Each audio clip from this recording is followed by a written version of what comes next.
Hello everyone. तो आज हम पढ़ेंगे एक नई category under HIV drugs which is of reverse transcriptase inhibitors. अब हमारे HIV में क्या होता है कि जो हमारा HIV होता है उसके अंदर होता है RNA।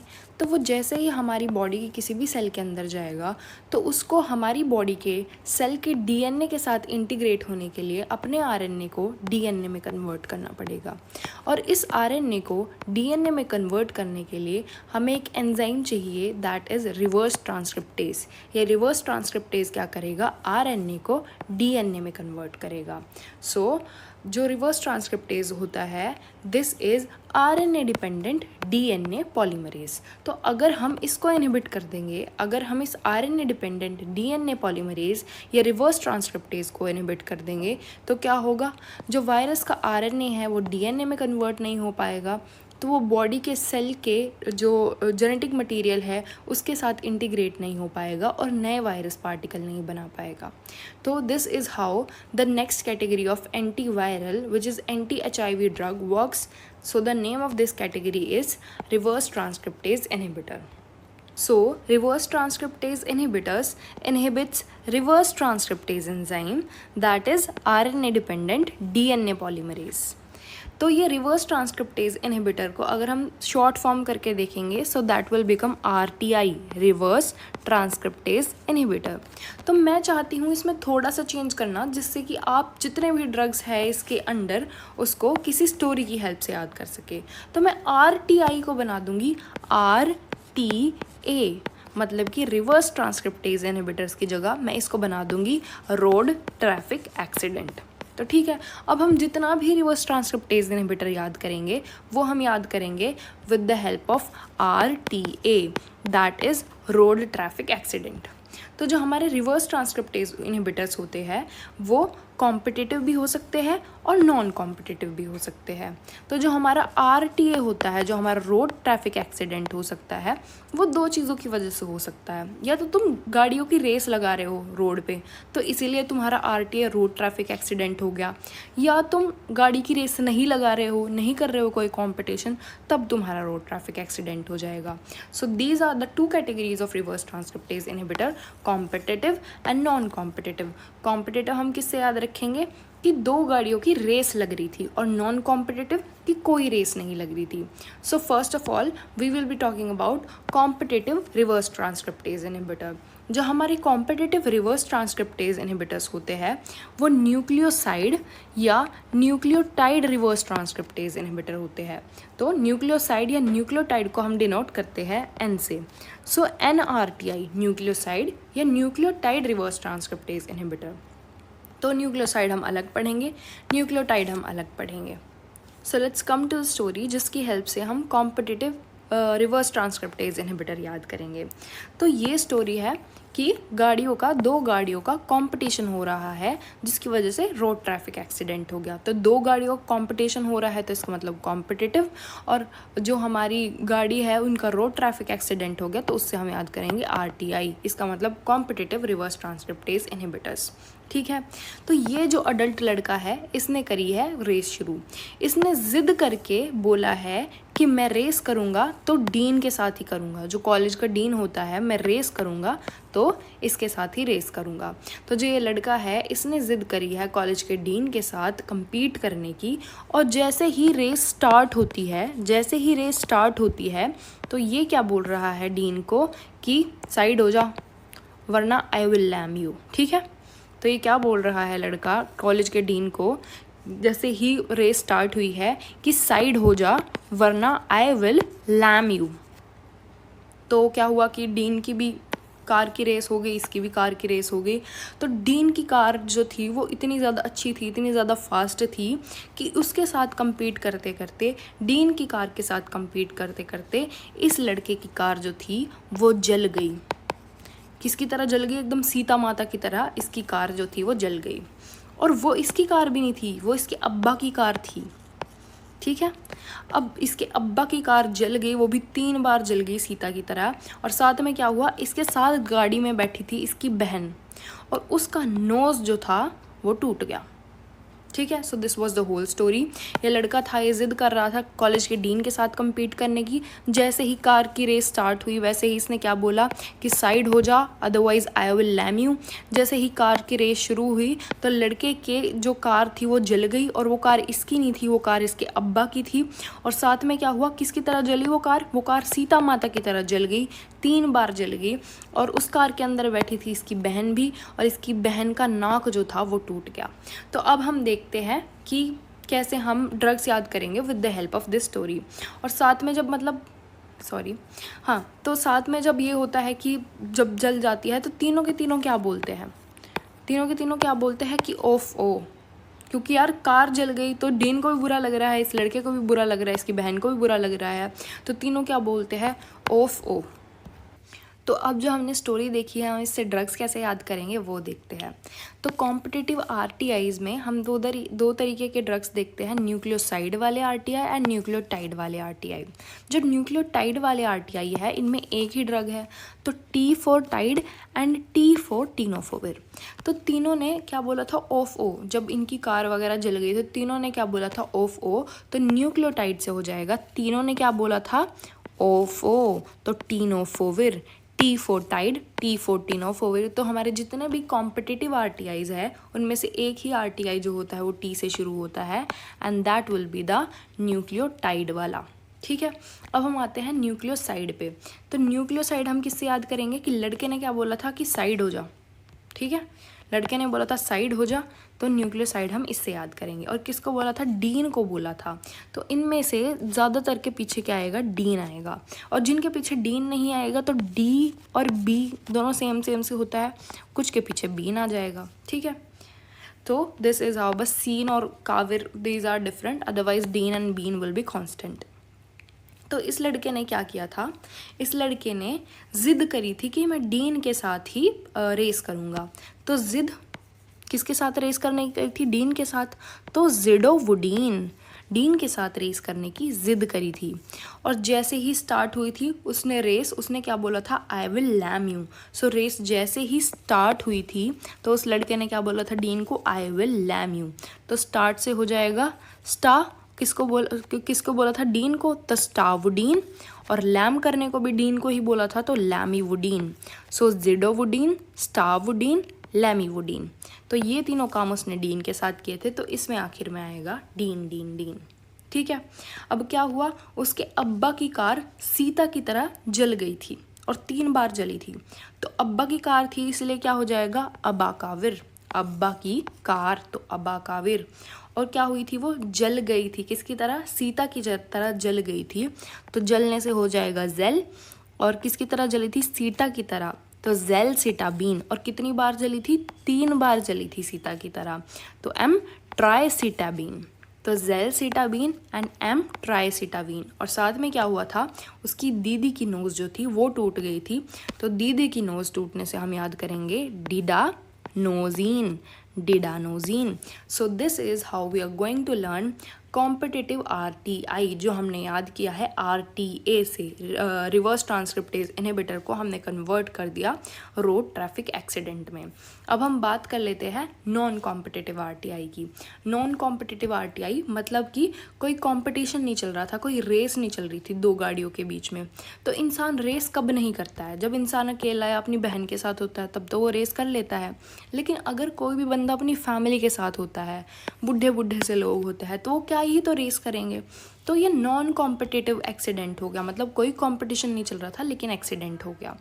तो इस जो हमारी ये वाली गाड़ी है जिसमें नॉन कॉम्पिटिटिव एक्सीडेंट हुआ है, इस वाली गाड़ी के साथ इसमें 2 जनरेशन के लोग बैठे हैं। एक तो बूढ़े बूढ़े लोग बैठे हैं, तो वो तो फर्स्ट जनरेशन के लोग हो गए, और एक हमारा सेकंड जनरेशन का बच्चा बैठा है। तो इसमें 2 जनरेशन बैठी है जिसमें बिना किसी कंपटीशन के ही एक्सीडेंट हो गया। एक फर्स्ट जनरेशन मतलब कि पुरानी जनरेशन बैठी है, बूढ़ी जनरेशन बैठी है, और एक नई जनरेशन, इसका मतलब बच्चा बैठा है, विच इज़ द सेकंड जनरेशन। तो जो हमारे non competitive reverse transcriptase inhibitor होते हैं वो 2 जनरेशन में होते हैं, that is first generation and second generation. तो फर्स्ट जनरेशन के बारे में बात कर लेते हैं। ये फर्स्ट जनरेशन के 3 लोग हैं, इनका क्या हो गया कि इनका रोड ट्रैफिक एक्सीडेंट हो गया। अब मान लो अगर इतने बूढ़े लोगों का रोड ट्रैफिक एक्सीडेंट हो गया तो इनके बचने के चांसेस बहुत कम हैं, ठीक है। तो ये बेचारे क्या करेंगे, ये अपना नया जो फेवरेट रैप आया है वो भी नहीं सुन पाए और सीधा ही भगवान के पास डिलीवर हो गए क्योंकि इनका रोड ट्रैफिक एक्सीडेंट हो गया। इन लोगों को क्या सुनना था, एक नया रैप आया था जो इन लोगों को सुनना था, तो ये अपना नया रैप नहीं सुन पाए और सीधा ही भगवान के पास डिलीवर हो गए। और वो रैप जो नया आया था that was their favourite rap, ठीक है। So this is about the first generation कि जो फर्स्ट जनरेशन वाले बुड्ढे बुड्ढे थे ये अपना फेवरेट जो नया रैप आया था वो नहीं सुन पाए थे और सीधा भगवान के पास डिलीवर हो गए थे। तो फेवरेट से हम याद करेंगे ई फेवरेट, इफेवरेंस, ठीक है। और नया को कोई नवा भी तो बोलते हैं, लाइक नया नवा। सो नेवी रैप से हो जाएगा रैपीन, तो नेवी रैपीन और सीधा डिलीवर हो गए थे भगवान के पास तो डिलीवरडीन। तो इफावेरेंस, नेवी रैपीन, डिलीवरडीन। और हम कैसे याद करेंगे, इनकी लाइफ का दी एंड हो जाएगा ये सब करने से पहले ही। सो END क्योंकि इनकी लाइफ का क्या हो गया, दी and. So this is how we are going to learn the first generation drug under the category of non-competitive RTI. अब हम सेकंड जनरेशन वाली कैटेगरी देख लेते हैं। ये जो सेकंड जनरेशन का बच्चा है इसका नाम है वीरेन, ठीक है। ये क्या करता है, ये फ़ोन में डोरा देखता है और ये आराम से रील पी रहा है। मतलब कि अगर कोई ज़्यादा रील देखता है तो यही तो बोलते हैं लोग कि ये तो रील को पानी की तरह पी रहा है, मतलब रील पी रहा है एक तरीके से, और ये बहुत ज़्यादा इतराता भी है। तो ये लड़का जो वीरेन है ये सेकंड जनरेशन का लड़का है, ये डोरा देखता है और रील पीता है और बहुत ज़्यादा इतराता है। तो क्योंकि इसका नाम वीरेन है तो सब में आखिरी में क्या आएगा, विरिन, ठीक है। तो ये क्या देखता है, डोरा देखता है तो डोरा विरिन, रील पीता है तो रील पी विरिन, एंड इतराता है बहुत ज़्यादा तो हो जाएगा एट्राविरिन। तो reel P विरिन, doravirine, etravirine, these are the 3 drugs that will come under the category of second generation non competitive RTI हम किससे याद करेंगे, RTI को कन्वर्ट कर देंगे RTA में, so it will become road traffic accident. अब हम बात कर लेते हैं जो इंडिविजुअल न्यूक्लियोसाइड या न्यूक्लियोटाइड रिवर्स ट्रांसक्रिप्टेज इनहिबिटर होते हैं, इसका मतलब जो कॉम्पिटिटिव RTI होते हैं उनके क्या क्या इंडिविजुअली साइड इफ़ेक्ट्स होते हैं, ठीक है। तो कॉम्पिटिटिव RTI हमने इस वाली स्टोरी से याद किए थे, इफ़ यू रिमेंबर, ये होते हैं कॉम्पिटिटिव रिवर्स ट्रांसक्रिप्टेज इनहिबिटर। तो जो जिडोवुडीन है that will cause bone marrow suppression. तो हम इसको कैसे याद करेंगे, अगर तुम डीन के साथ ज़्यादा जिद करोगे ना तो तुम्हारा डीन मैरो का सब्सक्रिप्शन जो होगा वो जब्त कर लेगा। तो मैरो आ गया तो मैरो का सब्सक्रिप्शन क्या कर लेगा, जब्त कर लेगा। तो जिद करोगे डीन के साथ तो मैरो का सब्सक्रिप्शन जब्त हो जाएगा। तो zidovudine will cause bone marrow suppression, ठीक है। अब अबाकाविर देख लेते हैं। अबाकाविर हमने किससे याद किया था, अब्बा की कार से। तो अगर तुम्हारी अब्बा की कार जल गई, अगर उस लड़के के अब्बा की कार जल गई तो अब्बा को तो हार्ट अटैक आ जाएगा, इसका मतलब अब्बा को तो MI हो जाएगा। सो अबाकाविर विल कॉज MI। अब ज़ेलसीटाबिन हमने कैसे याद किया था, जेल मतलब कि जलना, किसकी तरह जली थी, उसकी गाड़ी सीता की तरह जली थी, तो हमने याद किया था ज़ेलसीटाबिन। अब अगर कोई भी बर्न इंजरी होती है तो हमें अल्सर्स हो जाते हैं, ठीक है। मतलब कि अगर बर्न इंजरी होती है, हमें पता है कि हमारे पेप्टिक अल्सर भी हो जाते हैं। तो इसमें अगर कार जो है वो सीता की तरह जलेगी तो एप्थस अल्सर इन माउथ हो जाएगी, ठीक है। एप्थस अल्सर इन माउथ हो जाएंगे, ठीक है। एमट्राइसीटाबिन अगर 3 बार सीता की तरह जलेगा, अगर इंसान जलता है तो कालापन आ जाता है ना, तो उसके pigmentation of palms and sole हो जाएगा। तो अगर तुम एमट्राइसीटाबिन दोगे तो pigmentation of palms and sole हो जाएगा। अब डिडानोजिन पे आते हैं। दीदी की नोज़ की शेप कैसी थी, दीदी की नोज़ की शेप ऐसी थी, ठीक है।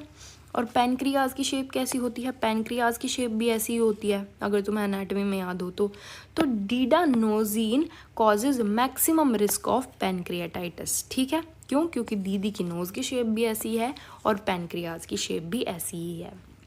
अब स्टावुडीन हमने किससे याद किया था, start of the race with Dean, कि उसने जो डीन के साथ रेस करने का सोचा था, जो डीन के साथ रेस स्टार्ट करने का सोचा था, वही इसका सबसे बेवकूफ़ी वाला डिसीजन था।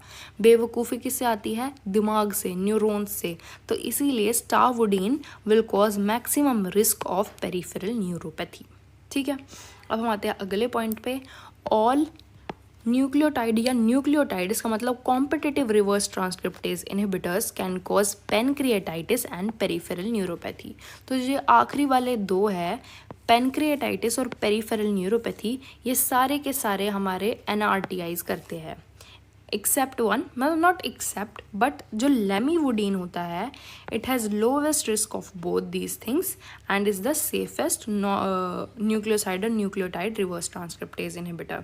तो सबसे ज़्यादा सेफ कौन है, लेमीवुडीन। ठीक है, तो L4 लेमीवुडीन और L4 लोवेस्ट रिस्क। ठीक है, तो सबसे ज़्यादा सेफ कौन है, lamivudine. NRTI is use for hepatitis B के लिए भी हम NRTIs यूज़ करते हैं। तो हम कैसे याद करेंगे, LET लेट से। ठीक है, तो जो हम NRTIs हेपेटाइटिस बी के लिए यूज़ करते हैं, दीज आर, L से हो जाएगा लेमीवुडीन, E से हो जाएगा एमट्राइसिटाबीन और T से हो जाएगा टीनोफोविर। ये दोनों के दोनों न्यूक्लियोसाइड है और टीनोफोविर कौन सा है, ये है न्यूक्लियोटाइड रिवर्स ट्रांसक्रिप्टेज इनहिबिटर वाला। तो अब तक हमने बात करी थी कॉम्पिटिटिव आरटीआईज के बारे में, इसका मतलब कॉम्पिटिटिव रिवर्स ट्रांसक्रिप्टेज इनहिबिटर्स के बारे में। लेकिन अब हम बात करेंगे नॉन कॉम्पिटिटिव के बारे में, इसका मतलब नॉन न्यूक्लियोटाइड या न्यूक्लियोसाइड रिवर्स ट्रांसक्रिप्टेज इनहिबिटर। ये कौन से थे, जो जिनका बिना कॉम्पिटिशन के ही एक्सीडेंट हो गया था, जो हमने इस ट्रिक से याद किए थे, जो कि हमने first generation and second generation वाले बताए थे। तो इनमें कौन कौन से इंक्लूड होते हैं, ये मैंने पहले ही बता दिया। नेविरेपिन, जो कि हमने याद किया था नए रैप से, इफाविरेंस मतलब कि फेवरेट रैप, एंड डिलाविरिडीन क्योंकि वो पहले ही भगवान के पास डिलीवर हो गए थे। तो ये आते हैं हमारे फर्स्ट जनरेशन में। और सेकंड जनरेशन में जो कि हमने वीरेन से याद किए थे, उसमें आते हैं रीलपीविरिन, एट्राविरिन एंड डोराविरिन। ये मैंने पहले भी बताया है अभी। सो ये क्या करते हैं, अब हम क्या याद रखेंगे, जो ये वाले लोग होते हैं, जो ये वाले लोग होते हैं हमारे, जो पुरानी जनरेशन के लोग होते हैं, जो बूढ़े बूढ़े लोग होते हैं, ये कभी भी अकेले घर से बाहर नहीं निकलते, ये हमेशा दूसरे लोगों के साथ घर से बाहर निकल रहे हैं। जैसे अभी भी ये निकल रहे हैं, तो इतने सारे लोग निकल रहे हैं। इनको कभी भी HIV नहीं होता क्योंकि ये गलत काम नहीं करते कुछ भी। ठीक है, ये सही सही अच्छे अच्छे काम करते हैं, तो इनको HIV भी नहीं होता। और दूसरी बात, ये बहुत ज़्यादा ऐसा मिलनसार टाइप लोग हैं, बहुत ज़्यादा इंटरेक्टिव लोग हैं। ठीक है, तो ये 3 पॉइंट इनके बारे में याद रखना। एक तो ये कभी अकेले घर से बाहर नहीं निकलते, एक इनको HIV नहीं होता क्योंकि अच्छे अच्छे बूढ़े बूढ़े लोग हैं, एक ये बहुत ज़्यादा इंटरेक्टिव है क्योंकि पूरी की पूरी फैमिली है। तो इससे हम याद रखेंगे कि ये जो होते हैं ये कभी बाहर नहीं निकलते, so they are never given alone. तो जो हमारे नॉन कॉम्पिटिटिव आरटीआईज होते हैं, they are never given alone. क्यों, क्योंकि अगर इनको अकेले देंगे so they will be prone to develop resistance. अगर इनको अकेले देंगे ये तो रेजिस्टेंस डेवलप कर लेंगे। दूसरा कि HIV नहीं होता इनको, इसका मतलब इफेक्टिव होते हैं ये अगेंस्ट HIV। लेकिन कौन से HIV के अगेंस्ट इफेक्टिव होते हैं, ओनली HIV-1। दूसरा ये बहुत ज़्यादा मिलनसार होते हैं, बहुत ज़्यादा इंटरेक्टिव होते हैं। तो these are prone to drug interaction. So drug interaction से ये क्यों प्रोन होते हैं, because these are metabolised by cytochrome P enzyme which is the microsomal enzyme. So these are prone to drug interaction because they are metabolised by CYP microsomal enzymes. अब हम आते हैं नेविरेपिन पे। तो जो नया रैप था वो सुन नहीं पाए थे, तो ये अच्छी चीज़ थी। मैं बताती हूँ क्यों। क्योंकि जो नया रैप अगर ये सुन लेते तो that would have been hepatotoxic for them. ठीक है, तो जो ये नया रैप था ये बहुत ज़्यादा हिपैटोटॉक्सिक था। ठीक है, हिपैटोटॉक्सिक था। और ऊपर से जो उसकी लिरिक्स थी ना, वो वर्टिकल लाइन में नहीं लिखी गई थी, वो ऐसी थी कि मतलब हॉरिजॉन्टल लाइन में ही थी, पूरी वर्टिकल लाइन में नहीं थी जो उसकी रैप था। तो इसके रैप के 2 दिक्कत थी, एक तो हिपैटोटॉक्सिक था जो रैप था, और एक ऊपर से वो वर्टिकल लाइन में लिखा नहीं गया था, वो हॉरिजॉन्टल लाइन में लिखा गया था।